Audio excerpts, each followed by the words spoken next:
Nama Claudia Wina, NIM 19104168876, jurusan Manajemen, mata kuliah UTS Manajemen Pemasaran 2, hari atau tanggal Rabu 5 Mei 2021. Kelas A2, dosen Bapak Adi Mursalin SEMM. Soal pertama, sebutkan dan jelaskan minimal 5 strategi lini produk yang digunakan perusahaan dalam memasarkan produknya. Jawaban: 1. Perluasan produk mix. 2. Penyempitan produk mix. 3. Perubahan produk yang ada. 4. Pengembangan penggunaan baru produk yang ada. 5. Penentuan posisi produk. Soal kedua, jelaskan tahapan-tahapan dalam proses manajemen pemasaran, berikan secara sistematis dan komprehensif.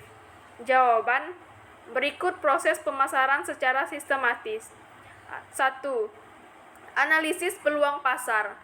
Analisis lingkungan pemasaran penting sekali untuk meraih peluang-peluang dari setiap perubahan-perubahan yang terjadi. 2.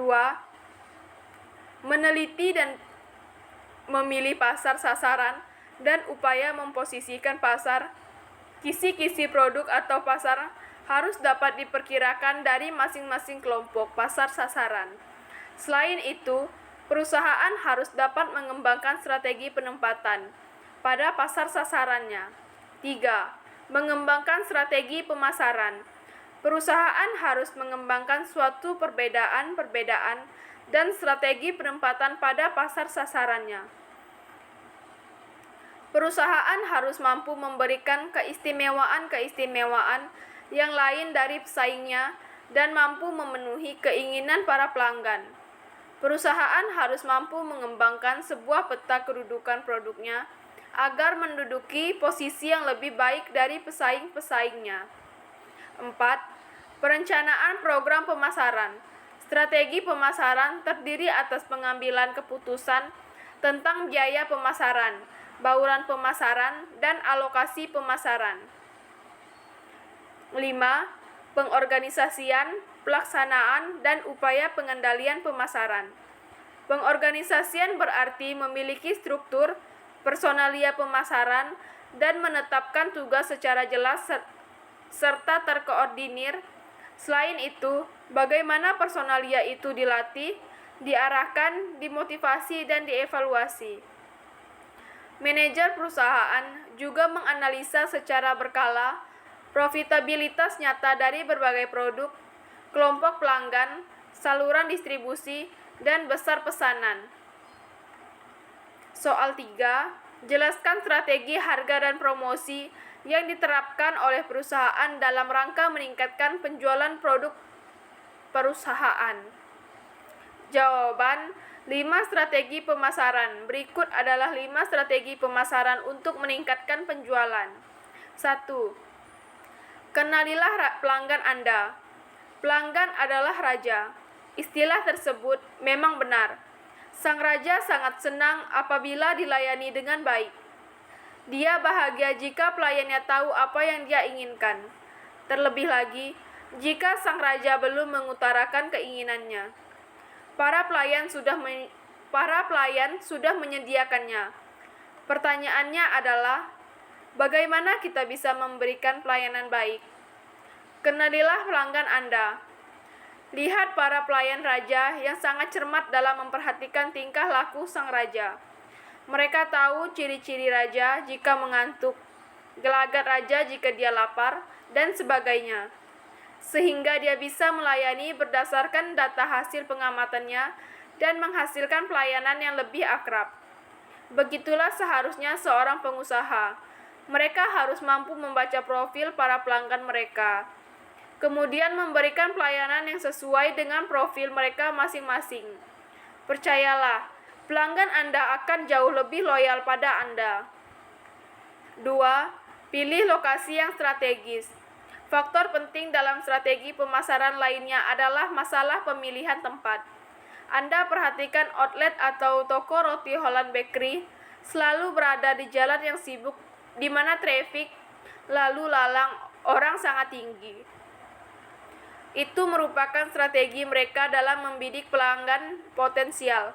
Maka, usahakan untuk memilih lokasi yang tepat, strategis, agar kesempatan bisnis Anda untuk dapat diakses oleh pelanggan lebih terbuka. Menggunakan internet marketing. Salah satu strategi pemasaran yang sedang gencar dilakukan ialah internet marketing.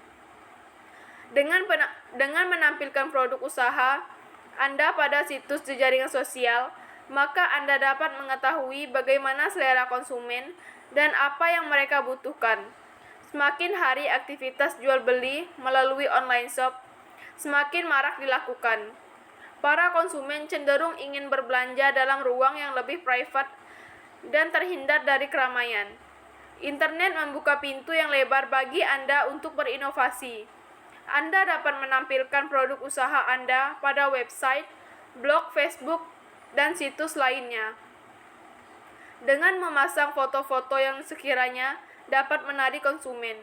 Dengan menggunakan internet marketing, Anda juga dapat berinteraksi secara langsung dengan konsumen tanpa dibatasi ruang dan waktu dan kenyamanan tersendiri kepada pelanggan. 4. Lakukanlah promosi. Dalam rangka pengenalan produk, bisa juga dilakukan secara aktif dan kontinu. Sebuah perusahaan turut berpartisipasi dalam event-event, pameran, dan eksibisi di seluruh wilayah Indonesia. Dengan tujuan kegiatan ini terbukti dapat meningkatkan kepercayaan dan keyakinan masyarakat terhadap eksistensi perusahaan itu sendiri.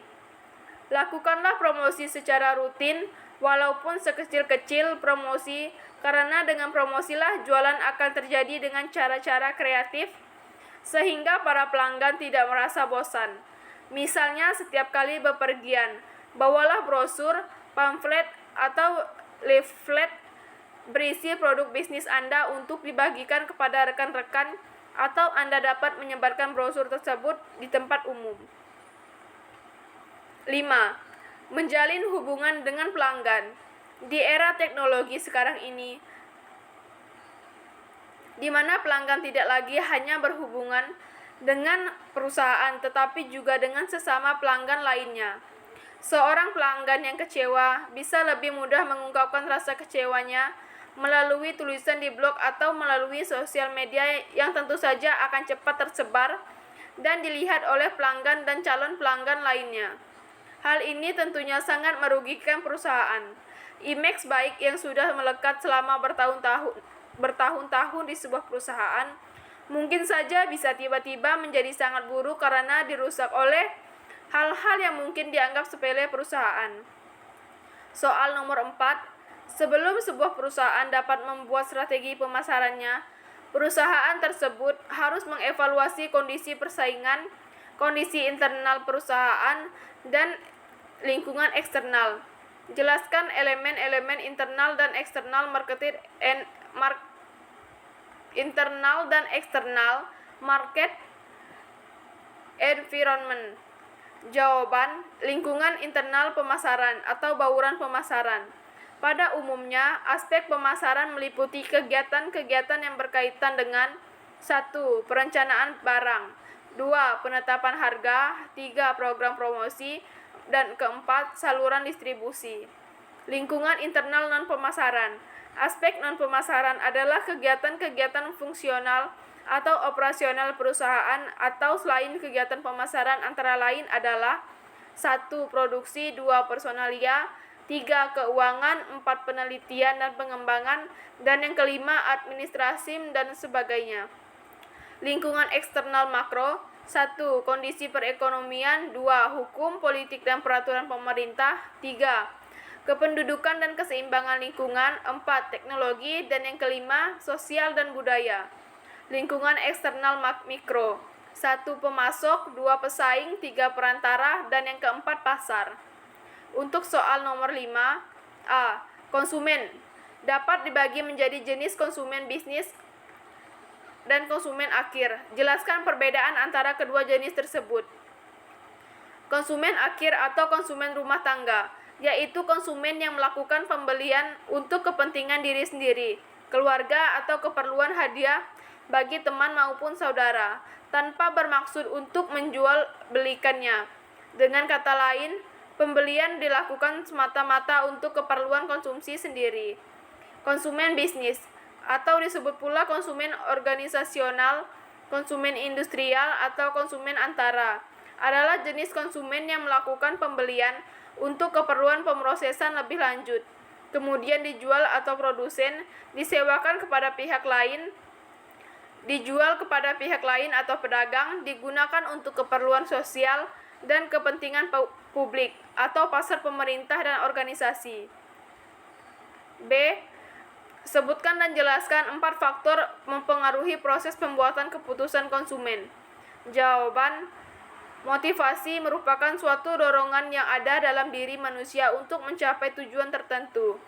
Persepsi merupakan hasil pemaknaan seseorang terhadap stimulus atau kejadian yang diterimanya berdasarkan informasi dan pengalamannya terhadap rangsangan tersebut. Pembentukan sikap merupakan penilaian yang ada dalam diri seseorang yang mencerminkan sikap suka atau tidak suka seseorang akan suatu hal. Integritas merupakan kesatuan antara sikap dan tindakan. Integrasi merupakan respon atas sikap yang diambil. Perasaan suka akan mendorong seseorang untuk membeli, dan perasaan tidak suka akan membulatkan tekad seseorang untuk tidak membeli produk tersebut. Demikian jawaban UTS Manajemen Pemasaran. Terima kasih.